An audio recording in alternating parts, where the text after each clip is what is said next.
నమస్తే అండి అందరికీ. ఇది వెండి ప్యూర్ చేయడం అండి. ఇది అలాగే పాత వెండి, రామి వెండి ఉంటుంది కదండి, అది ప్యూరు అంటే యాసిడ్లో ఉడకబెట్టి తర్వాత దీన్ని కొన్ని ప్రాసెస్ చేయగా వచ్చిన మట్టి అండి. ఇది అంటే మట్టిలాగా ఉంటుంది. అది మూసలో పెట్టి కరిగిస్తే ప్యూర్గా పాల వెండి వస్తుందండి. అదే ఈ మేకింగ్ వీడియో.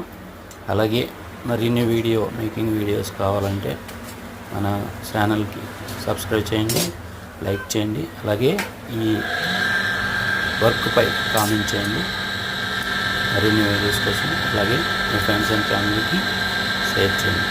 జై.